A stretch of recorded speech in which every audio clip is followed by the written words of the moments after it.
Tonight, our remote viewers are going to review their data on a woo-woo target that has been referred to by some as the place where the gods were created.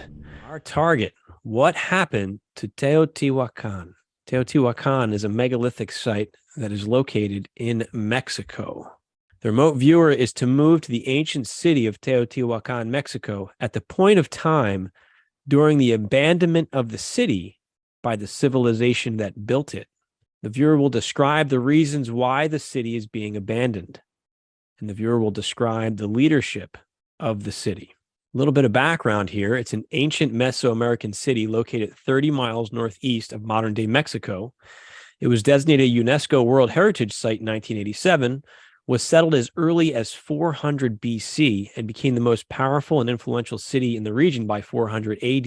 By the time the Aztecs found the city in the 1400s and named it Teotihuacan, meaning the place where the gods were created, the city had been abandoned for centuries. Teotihuacan's origins, history, and culture largely remain a mystery. It's arranged in a grid layout that covers about 8 square miles. It contains around 2,000 single-story apartment compounds, as well as various pyramids, plazas, temples, and palaces of nobles and priests. The main buildings of Teotihuacan are connected by the Avenue of the Dead. It's a 130-foot wide, 1.5-mile long road that's oriented slightly east by 15.5 degrees of true north and points directly at the nearby sacred peak of Cerro Gordo, an extinct volcano. We have the Pyramid of the Moon, which was likely used for human sacrifice and other rituals based on studies of human remains found at burial sites. Pyramid of the Sun. The original purpose of the Pyramid of the Sun is unknown. The archaeologists believe it was originally had an altar on top of the pyramid. Therefore, it most likely was built to honor a deity. There was a tunnel discovered under the ancient pyramid. There's several tunnels discovered under there. This is from an older article. Archaeologists think the tunnel under the Pyramid of the Moon in Mexico's Teotihuacan may represent the underworld as part of an ancient belief system, according to the International Business Times. This is interesting, and some of you had data on this as well. Lakes of mercury and human sacrifices. After 1,800 years, Teotihuacan reveals its treasures. In 2003, a tunnel was discovered beneath the feathered serpent pyramid in the ruins of Teotihuacan, the ancient city of Mexico. Undisturbed for 1,800 years, the sealed-off passage was found and contained thousands of extraordinary treasures lying exactly where they had first been placed as ritual offerings to the gods. Even more remarkable was the miniature mountainous landscape, 17 meters underground, with tiny pools of liquid mercury representing lakes. The walls of the tunnel were found to have been carefully impregnated with the powdered pyrite or fool's gold, to give the effect of firelight of standing under a galaxy of stars. Have you seen our private site yet? It is futureforecastinggroup.com, and it is so full of esoteric, mind-blowing, life-changing information. You can check it out at futureforecastinggroup.com. Okay, Interesting. All right, now let me get into this. So yeah, my first look here, what I called like a mound or something in a field. And the sense I get is like a gateway. I get words like open sesame, teleport, mostly flat, some hills in the distance, something like a mound there. And I keep getting the sense that it was almost like a transport or communication type device. That's the sense. This one is like, do you think, like in the teleport sense, or do you think this could be like as in their gateway to the underworld? yeah, possibly more yeah, technological. Yeah, Okay. it could be something more technological, but you know that now that when you were mentioning in the debrief there, yeah, maybe it's their, path to the underworld. I get the sense of an undercurrent. This didn't feel natural. This felt like someone built this in here. Yeah. Which is what the feedback said too. Yeah, primordial, almost like a hot, even sizzling at some points. And I get the word like lake of life. And I get the sense that there's like tubes or passages underneath that are off-gassing or bringing hydrogen compounds into here. And I get like fauna and flora, like life maybe is coming, generating in these pools or something like that. Huh. Almost like a well or an upwelling. Things come to the surface and they feel like building blocks of life. Like they might call this still waters or the water of life. It's like dense with particles and nutrients. I get like phagi critters, like the beginnings of life, rudimentary forms, like microscopic things. Like I see these little things with the little tails on them. Yeah. Okay. Nyiam, great session. Thank you for your insights. Okay, Daz, you're up next. Okay, so where do I start here? So I start off here with an ideogram here with 2 parts. Lots of energy. It's very old, vibrant. And I had this pulsating frequency. There was a structure here, which was tall, linear, edged, and angular, and it looked like a shard. And I had a feeling there that it was an ancient knowledge feel to this, something of a great age. Looking at the energy, it had like a cosmic feel to it, and it felt like advanced, and the word ionic came in my mind, and I don't know what that means, but that's what it was. It felt like it was electrical, but more than electrical. And it had electrical properties, but slightly more dense, almost like a plasma. This felt like it was a created, managed, and manipulated energy. And time was involved here as well. And it almost started feeling like there was an element of time being manipulated.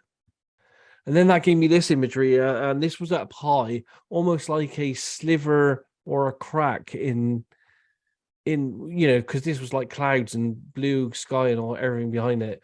But it felt like a crack in time and space where you're looking through to another dimension or something. So light was shining through it. That's cool. cool. I wrote here, this feels like a crack or a sliver of energy that pulsates, moves, and ripples. It felt like some kind of doorway, but it felt like this was, it all felt like this was being manufactured. Mm-hmm. So pretty strange out there stuff. Really interesting data, Daz. Really cool. Loved it. Thank you. Yeah, there is. All right. Edward, you're up next, sir. Okay, interesting, very, very interesting stuff here. My first gestalt here was of like a dome-shaped building. And the feelings around it were like, I was getting these feelings like it was kind of a restricted area or like an authorized area. And there were some vehicles driving around and that kind of thing, and some people involved. But they were planning things, and I didn't know that if it was military, it might have had like a military kind of feel to it. But there was an area here that felt restricted to me, and that one was really interesting to me. Like the area that I was interested in was kind of a no-go zone. It was kind of fenced off, private area, and restricted. This has the essence of a type of deep initiation setting, going below the surface down to deeper, different levels of understanding and levels of clearing. So there was this kind of spiritual thing going on down here. It was really cool. So I wanted to look at this initiation element here. And it had the feeling of a deep mystery, like a mystery school. What would be considered like these days, we'd call mystery teachings and stuff like that. But these would be the places where the initiates would go and learn the ways of the mysteries of the priesthood of the culture. Really cool data, Edward. Thank you. No problem. All right, Dick, let's take a walk down your data. This was fun because I had a number of experiential, like I was there. I got to go back and see parts of it, like full color, like, whoa. I started with the S3 site sketch where I knew this was a survey target, a large imposing structure. There's a lot of land. There's going to be a wide avenue with trees or columns, some energy thing. I looked down. I didn't see the pyramid, but I go, this is a survey target. I'm looking down on an open land area where there's shapes and patterns. They may form symbols or have meaning. I can't quite resolve them or anything recognizable yet. There's something under the ground too. Inside a structure, long ornate corridor, people assemble. Priest, there's Edward's priest class. Yeah. Ritual, something is observed, a sacred place of ritual and knowledge. This is old, past, thousands of years of previous civilization. And then there's an exodus. People migrate, they carry things. The lucky ones have like a donkey or a mule or something, wheeled carts, something, the conditions cause them to leave. There's death and misery. disease, climate conditions, food is a problem, water, fighting persecution and slavery. Great work by all of you. Thank you for your efforts on this one and for your commentary and feedback on it.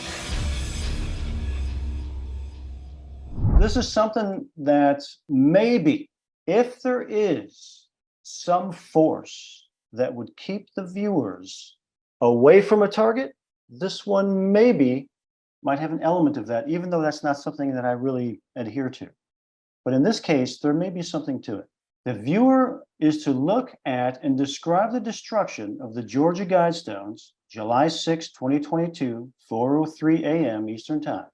The remote viewers to collect information about this event, as well as the reason why the Georgia Guidestones were destroyed at that time. The remote viewers to show in their work robust data of the planning and execution of this event, as well as the reason why the event took place.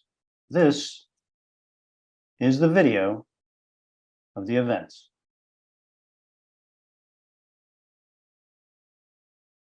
Captured on camera. And then here, they also captured a car speeding away. An explosive device was detonated at the site, destroying the Swahili/Hindi language slab and causing significant damage to the capstone. And police investigated the incident. The remaining stones were dismantled by authorities for safety reasons later the same day. The Guidestone mysteries origins go back to the summer of 1979, when a man calling himself R.C. Christian came to Alberton to search for both a granite firm to execute his design for a monument as a suitable site for the construction of it. The Alberton Granite Finish Company went to work on the structure, which consisted of 4 massive blue granite slabs, one center stone known as Gnome Stone, and a capstone. The inscription on the Guidestones were meant for current and future generations, listed 10 guides for mankind in 8 different languages. The languages represented in the 4 major stones were Arabic, Chinese, English, Hebrew, Hindi, Russian, Spanish, and Swahili. The engraved messages dealt with 4 major areas: governance and establishment of a world government, population and reproduction control, the environment and mankind's relationship to nature and spirituality. What is most interesting to me is that apparently the monument was blown up with C4 explosives. They didn't cordon the area off, do an investigation. They came in within hours and removed all of the stones the same day. Basically, it got swept under the rug. Did you know we have a private site called futureforecastinggroup.com that is chock full of esoteric, life-changing, mind-blowing information? You can check it out at futureforecastinggroup.com. If there's no other comments, we'll go ahead and start with Nyiam. So, yeah, my first impressions here was like a puff of smoke, airy, buffering, gaseous, puffy, something burning and charred, something very hot, something, a downwards movement, and then, yeah, more like fine particulate, cloudy things. And I said something's hard or broken or cracked there. Yeah, and then this is my S3 there, the big cloud. So, yeah, I don't know. Then I started looking at some of the gestalts here. In the air, I saw something electrically charged there. And then I just get a sense of like electricity converging on a structure, excitation, supercharged, like a focal point, and flashes of light. I mean, I wrote there like, not a firecracker, but you know, that kind of looked like a thing when it goes off, but basically a crackle, hiss, arcs of electricity. And I don't know, I wrote there trick of the eye. I don't know. Yeah. And then I see this kind of like electricity coming down from the sky here. So, I don't know if I went into La La Land here, but plasma, light. I get the idea of like program or reprogram, arcs of electricity. I get transparency, cloak or hidden, induction, plasma and light. All right, Daz, you're up. Okay, very interesting name. I'm going to take you to the La La Land now then. So I had this complex ideogram here that had two parts to it. One was a modern structure. It felt white, layered, and it was central, and it had life that moved around it. And then there was a chaotic energy, but this felt like it was a human emotional energy here. And I had a really weird word here, situational, because that feels quite kind of militaristic, kind of intel, kind of terminology based. Another ideogram here, but there was this dark foreboding energy about this whole event, human energy. And I sometimes get this when someone's like got a mental illness, or like there's lies, aggression, those kind of negative thoughts are involved in a target. So it had a very stressful kind of stretched feel to it, and maybe involved multiple countries in this situation. And I wrote here, this is starting to feel a bit like an UAP thing, so I think I might be going off target here. Agenda is all about knowledge, power, first achiever advantage. And again, I had this really kind of militaristic intel word here as an AOL of situational awareness. Again, it felt like a covert program. I had space base here. I don't know what that is, but tracking global stations. And I felt like these people were involved, which is England, USA, Australia, and maybe Russia, but I question that. So I question mark that. So I'm not sure about the Russia part of that. The other three, though, interesting. I only just found out they're all part of this Five Eyes group. So with Canada and USA. So that's an interesting one. Well, now I know what the target is, and I know what the message was on the stones and stuff. And it was getting quite a lot of popularity in viral circles online, social media, on conspiracies and all that kind of stuff. It would make sense that someone with power, and especially if C4 was used, someone with power and knowledge and stuff would try to wipe it out and stop people talking along those lines. So yeah, I'm quite intrigued now knowing what the target is, why I had that really strong military intelligence flavor to the RV session. Dick, you are up, man. Yeah, Daz, that was really good. Daz did the heavy lifting. Okay. This is interesting because I started out with something to do with azimuths, lines of bearing. And the Georgia Guidestones were like a Stonehenge, right? Like they pointed to the sunrise. Yep. And totally astronomical all along those lines. You know what the angle is from that area to the soul? It's 34 degrees, and that's what I drew. That's the azimuth of the sunrise from the Guidestones. Pentagram symbols, some type of rune type lettering, occult symbols, low voice incantation, smell blood, sacrifice. Someone thinks they're playing, but they should be careful. They don't understand what they're getting into, invoking black magic. The eye of welcome. I'm sorry. What the hell is this target? What the hell did we remote view? Yeah, no, I am so excited about today's target. You guys were looking at the Rapture, the global religious event of an unknown time. So this is known by many names. There's the Christian faith looks at it like the Rapture. You hear psychics talking about it like the split or a timeline split. If you read the Law of One books and get into that, they call it harvest. Some people call it like global ascension event, things like that. So we were looking at, what is the event that most closely aligns to these things? Let's go with you, Edward. Let's see what you got. Well, I don't know where the flying monkeys come in, but well, I'll tell you this. Okay. So the tasking is the Rapture, and Edward Riordan just did 2 weeks of remote viewing on it. Pop some popcorn, sit back, get comfortable. Here we go. I will say this. I had a dream about this target the day before I started working on it. And I will tell you where it comes in, because I did incorporate it into the session here.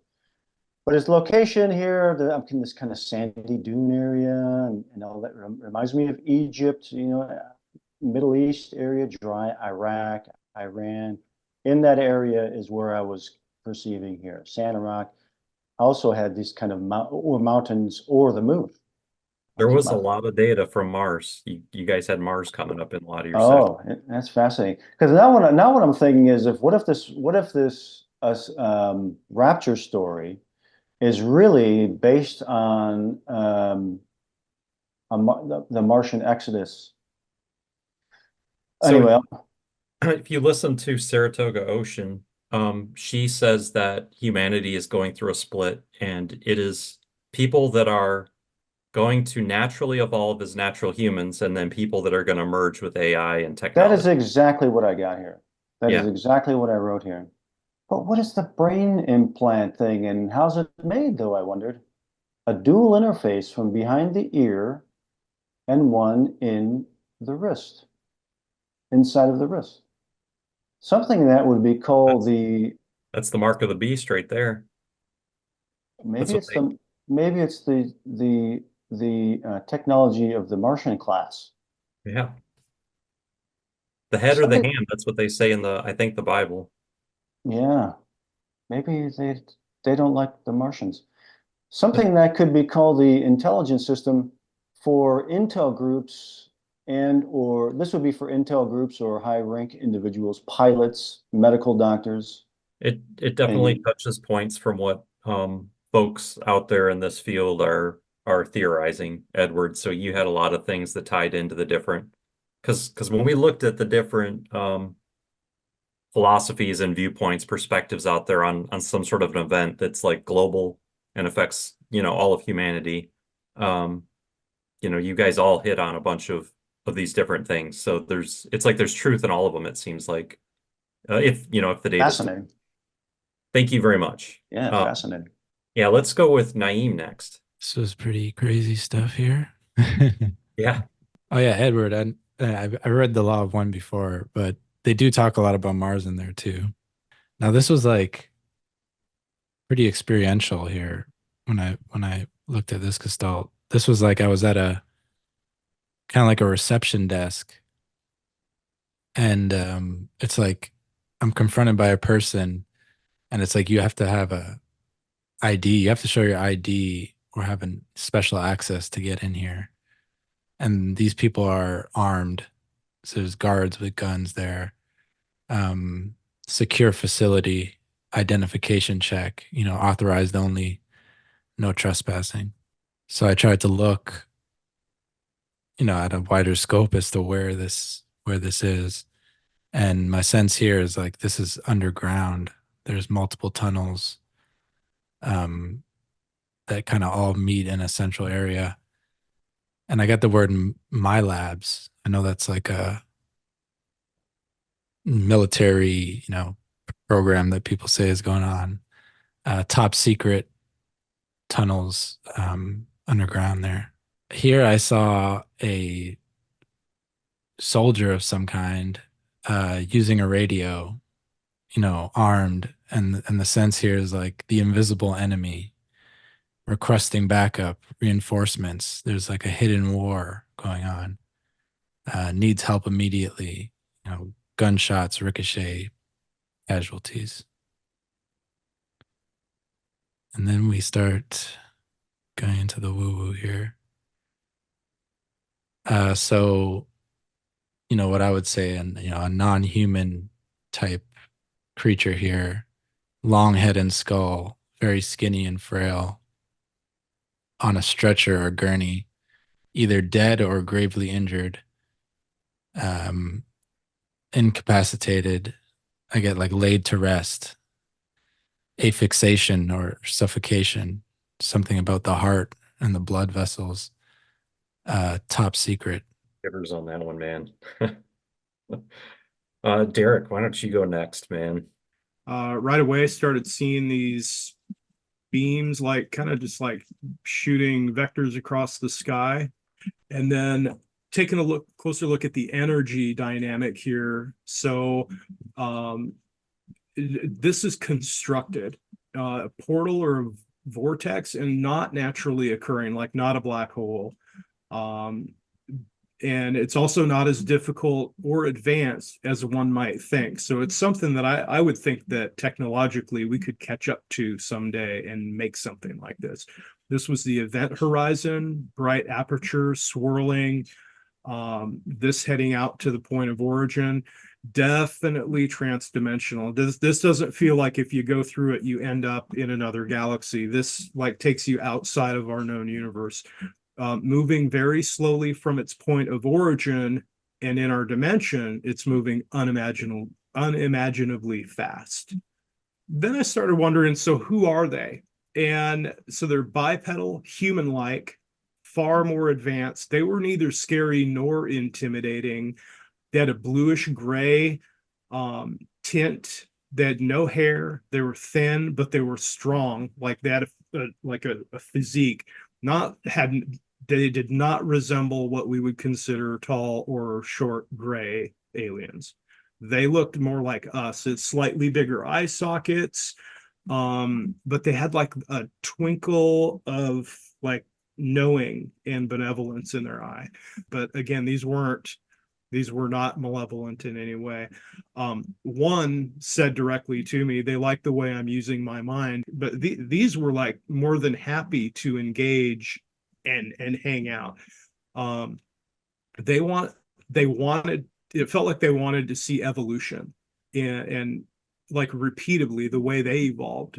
But it's really rare, and where they are, there is no time, so they're patient. They're not in a hurry. They're not watching the clock. They're just simply observing. And I had a sense that they were our ancestors. And I thought, ancestors, it's like being from the same place, but separated by eons.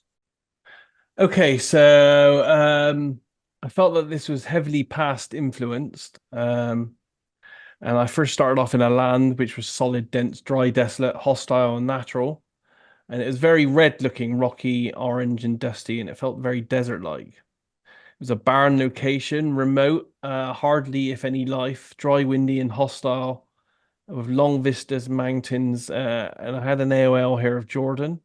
Within this group, there was a male life. It felt like he was hooded, shrouded, with thick layered clothing, and this was for protection from the hostile environment. And it got a code there, and that gave me the AOL here, like the other guys, of Mars. So I tried drawing the vista or landscape here, and it was a remote natural location which was hostile, and here it is with the mountains in the distance. It all felt very kind of red orangey in color, very natural, and it had these pyramid shapes, pyramidal or dome structures, or even both. And then I had a visual that I couldn't shake here. I tried to draw it. It's a picture I saw in the past, and I'll show you it in a minute because I literally did go out and find it. I saw an image in the 90s, and that image that I saw in the 90s popped into my mind. And it was like an aerospace ad that I saw of an alien kind of guy. So that's when I ended my session. But the ad that I remember, and this was an ad from an aerospace magazine way back in the 90s that came out. I saw it in the 90s and I haven't seen it since. And yeah, it was an ad up for this company called Amoco, talking about technology so advanced it would help answer some big questions. So maybe there's some actual feeling in those words or the images there as well. So that's it. So yeah, I got a feeling that the future event will be UAP alien life disclosure, which would have a big impact. And that's highly relevant, Daz, because in the Law of One books, when they were talking about the harvest, one of the things that's supposed to precede the event is a disclosure. So yeah, so that was all very relevant. So thank you. Good stuff there. Dick, I think you're the last one. So let's Okay, here we go. Then I saw a big thing in the sky, a bunch of people looking at a big event, a spectacle, an apparition, and I said, This feels biblical. Some complex with different passages and chambers. That's just what Daz drew. Yep. And now here we go. Atmospheric event, a pillar of fire, a ring, then a glowing plasma like witnessed and written about. Atmosphere is charged. I kept thinking this was a past target, but what if this is a future event that's cyclical or periodic? So at this point, I go, wait, this is the future.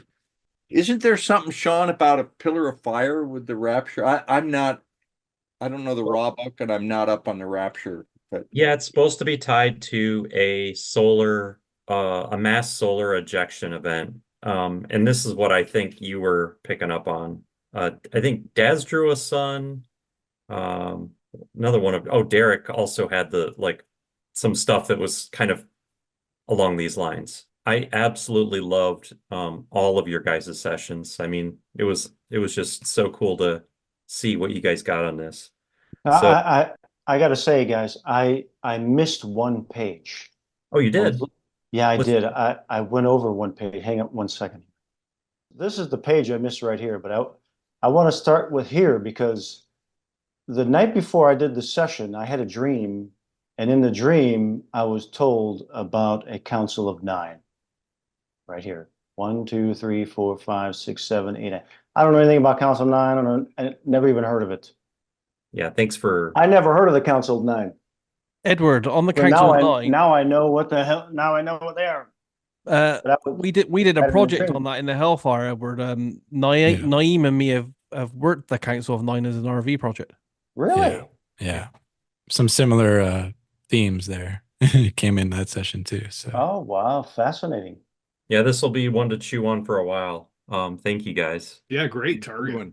Good one. I Good think job, guys. the comment section is going to be really interesting on this one too. So Serious woo. We could put it. We- Get a whole new category. Serious woo. This isn't just. This is serious. Before we go, guys, as well. Yeah. What I found was really good correlation was all the timelines. We all marked them all the same.